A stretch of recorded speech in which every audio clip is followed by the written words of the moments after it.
மாணவ இலக்கிய வட்டத்தின் நிறுவனர் அஸ்ரப் அலி அவர்களை பேசுமாறு அழைக்கிறேன். யாராவது வந்து உட்காருங்க, பயமா இருக்கு தனியா உட்கார்றதுக்கு.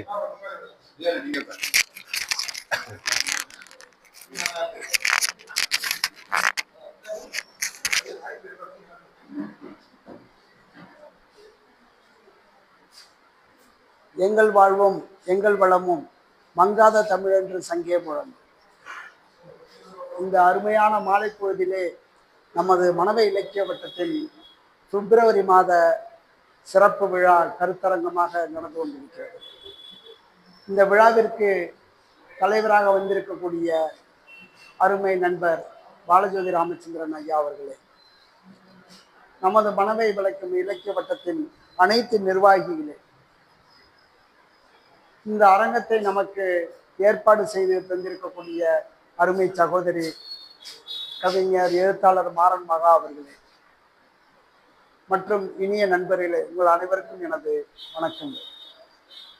இந்த மாத கூட்டத்தை எப்படி செய்யலாம் என்ற ஆலோசனை வந்தபோது இதனை ஒரு கருத்தரங்கமாக செய்தால் சிறப்பாக அமையும் என்று நமது தலைவர் திரு தமிழ்மணி அவர்கள் ஆலோசனை சொன்னார்கள்.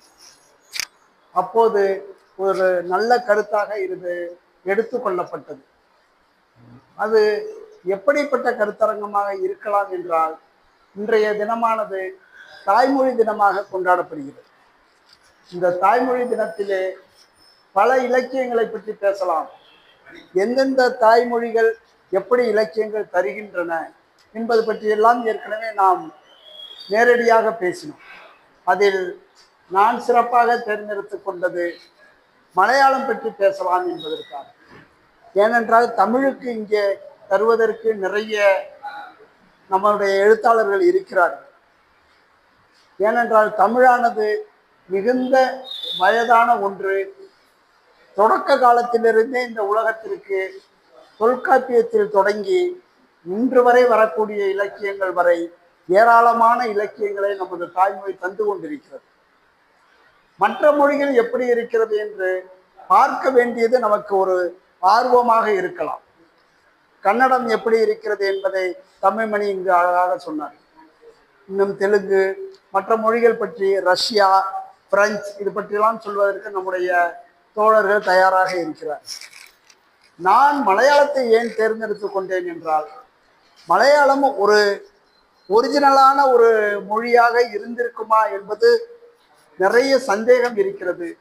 அவர்கள் அதை ஒப்புக்கொள்வதில்லை என்பது வேறு விஷயம். ஆனால் மலையாளத்தினுடைய வயது பற்றி பார்க்க போவேயானால், நாம் தமிழை போல 5000 7000 என்றெல்லாம் பேசவே முடியாது. ஏனென்றால் மலையாளத்தின் வயது வெறும் 1000 மட்டும்தான். அதில் எவ்வளவு பெரிய எழுத்தாளர்கள் இருந்திருக்கிறார்கள் என்று நாம் பேச போனால், வைக்கம், பஷீர், ஏகப்பட்ட பேர். அதே மாதிரி ஒவ்வொருவருடைய பெயராக சொல்லலாம். எல்லோருமே நாம் பார்க்க பிறந்தவர்கள். வைக்கம் பஷீருடைய வயது 1908 பிறந்திருக்கிறார். 1994 அவர் காலமாகிவிட்டார். 86 வருடங்கள் வாழ்ந்திருக்கிறார். ஆக 1000 வருடங்கள் வயதோடு இருக்கக்கூடிய ஒரு மொழியில் 100 வருடங்களாக வாழ்ந்தவர் பஷீர். அப்படி என்றால் அதனுடைய தன்மை நமக்கு புரிந்திருக்கும். நான் கேரளாவில் 3 ஆண்டுகள் பணியாற்றினேன் வங்கி மேலாளராக. அப்போது திங்கட்கிழமை வங்கியில் சேர்ந்து அந்த வெள்ளிக்கிழமை பள்ளிக்கு தொழுக சென்றிருந்தேன். தொழுக செல்லும் போது பயான் என்று சொல்வார்கள். அங்கு இருக்கக்கூடிய அந்த ஹஜரத்து பேசுவதை அவர்கள் உரையாற்றுவார்கள். அந்த மதம் பற்றி, மதத்தில் ஆற்ற வேண்டிய பணிகள் பற்றி, மக்கள் எப்படி வாழ வேண்டும், எப்படி உறுதியாக இருக்க வேண்டும், எப்படி வளமாக இருக்க வேண்டும், எப்படி கெடுதல்கள் செய்யக்கூடாது, இந்த தகவல்களை எல்லாம் அந்த ஹஜரத்துகள் ஒவ்வொரு வாரமும் பேசுவார்கள். அப்போது அதை நான் கேட்டேன். அப்போது எனக்கு தோன்றியது என்னவென்றால், அவருடைய பேசியதிலே 90% எனக்கு புரிந்திருந்தது. எனக்கே மிகுந்த வியப்பாக இருந்தது. எனக்கு முற்றிலும் தெரியாத ஒரு மொழிக்கு சென்றிருக்கிறேன். அதுவரை நான் எந்த சொல்லும் கேட்டதில்லை. அப்படிப்பட்ட ஒரு மொழி எத்தனை நாட்கள், திங்கள், செவ்வாய், புதன், வியாழன், 4 நாட்களில் 5ஆம் நாள் மதியம் அத்தனையும் புரிகிறது. பிறகுதான் நான் புரிந்து கொண்டேன், அந்த மலையாளம் என்பது மிகச்சிறந்த தமிழும் அதனோடு சேர்த்து சம்ஸ்கிருதமும் சேர்ந்தால் அது ஒரு புதிய மொழியாகிவிட்டது. அதுதான் வித்தியாசம். நான் எனது கிளையிலே பேசும் பொழுது தூய தமிழில் பேசினாலும் அங்கிருந்த மலையாளிகள் புரிந்து கொண்டார். அவர்களுக்கு இன்னும் கொஞ்சம் சம்ஸ்கிருதத்தை கலந்து சொன்னபோது மிகச்சிறந்த மலையாளியாக நான் மாறிவிட்டேன். அதனால் சில காலங்களில் அங்கு மேடைகளில் மலையாளத்தில் பேசி லோன் கொடுக்க வேண்டிய சிறப்பான தகுதியை எனக்கு அமைந்து விட்டது. அப்படி நடத்தப்பட்ட அந்த ஒரு மலையாள மொழியானது சிறந்த எழுத்தாளர்களை தந்திருக்கிறது. அந்த வகையிலே இன்று நான் எடுத்திருப்பது இந்த எங்க உப்பப்பாவிற்கு ஒரு ஆணை இருந்தது என்று சொல்லக்கூடிய வைக்கம் முகமது பஷீர் அவருடைய நாவல். அங்கு நான் பணியாற்றிய போது வைக்கம் பஷீர் அவர்களை நாங்கள் ஒரு இலக்கியவாதியாக எடுத்துக்கொண்டு அவருக்காக ஒரு விழா நடத்தினோம் வங்கியாளர்கள் சார்பில். அது நடந்தது 2004. 1994 இவர் காலமாகிவிட்டார். அவர் காலமாகி 10 ஆண்டுகள் கழித்து 2004 அந்த விழா நடந்தது. அந்த விழாவிற்கு வைக்கம் முகமது பஷீருடைய மனைவி, மகன் எல்லோரும் வந்திருந்தார்கள். அவர்கள் இருவரும் என் மீது அவ்வளவு பாசத்தை பொழிந்தார்கள். நான் ஒரு தமிழ் எழுத்தாளர் என்று அறிமுகப்படுத்தப்பட்டு விட்டதால், என் கணவர் எழுத்தாளர், நீங்களும் மணப்பாறையிலிருந்து வந்திருக்கக்கூடிய எழுத்தாளரா என்று அந்த அம்மையார் எனது 2 கரங்களையும் பற்றி கொண்டு இவ்வாறு கண்ணில் ஒப்பிட்டு கண்ணோடு சேர்த்து வைத்து என்ற மோனே என்றார்கள், எந்த பொண்ணு மோனே என்றார்கள், என் தங்க மகனே என்றார்கள். மகனும் மிகவும் பிரியமாக பேசினார். அதற்கு முன்பிருந்து இவரை எனக்கு பிடிக்கும். இவரை எதற்காக பிடித்தது என்றால், மலையாளம் என்பது இப்போது நாம் பார்ப்பது போல அவ்வளவு பணக்கார ஒரு மாநிலம் அல்ல. எப்போதெல்லாம் அவர்கள் வெளிநாடுகளில் சென்று பணியாற்ற தொடங்கினார்களோ அப்போதுதான் அவர்களுக்கு வருமானம் வந்தது. ஆனால் இங்கு இயல்பிலேயே அது ஒரு வறுமையை தரக்கூடிய ஒரு மாநிலமாக தான் வெகுகாலம் இருந்திருக்கிறது. அப்போது பணக்காரர்களாக இருந்தவர்கள் குறைவு. அவர்களுடைய வாழ்க்கையிலே நிறைய பிரச்சனைகள் ஏற்பட்டு அவர்கள் ஏழைகள் ஆனதையும் உணர்ந்து கொள்ளாமல் இருந்தார்கள் என்பதை இந்த வைக்கம் பஷீர் அவர்கள் மிக அழகாக சொல்லியிருக்கிறார். அதில் நான் அதிக நேரம் எடுத்துக்கொள்ளவில்லை, சில கருத்துக்களை மட்டும் சொல்லி விடைபெற ஆசைப்படுகிறேன். குஞ்சு ஃபாத்துமா என்று ஒரு கேரக்டர், ஒரு முஸ்லிம் பெண். அவள் எப்படி இருக்கிறாள் என்றால், குஞ்சு ஃபாத்துமா ஒருவரையும் வேதனைப்படுத்தியது கிடையாது. ஒரு எறும்புக்கும் கூட அவள் துன்பம் இழைத்தது இல்லை என்றுதான் சொல்ல வேண்டும். ரப்புல் ஆலமீன தம்புரானின் சிருஷ்டிகளில் எதையுமே அவள் வெறுத்ததில்லை. சிறுவயது முதலே எல்லா ஜீவராசிகளிடம் அன்பு வைத்திருந்தாள். முதலில் அவள் நேசம் கொள்ள தொடங்கியது ஒரு யானையிடம். இங்குதான் தொடங்கியிருக்கு. இதனுடைய தலைப்பு, எங்க உப்பப்பாவிற்கு ஒரு ஆணை இருந்தது. உப்பப்பா என்றால் தாத்தா, நம்ம ஊர்ல தாத்தான்னு சொல்றோம்ல, அது மாதிரி தாத்தா. இவள் பேத்தி. இந்த பேத்திக்கு அவர்கள் தாத்தாவிடம் ஒரு யானை இருந்தது என்பதுதான் பெருமை. ஆகவே அந்த யானையை அவள் அவ்வளவு நேசிக்கிறாள். அப்படி நேசித்தவள்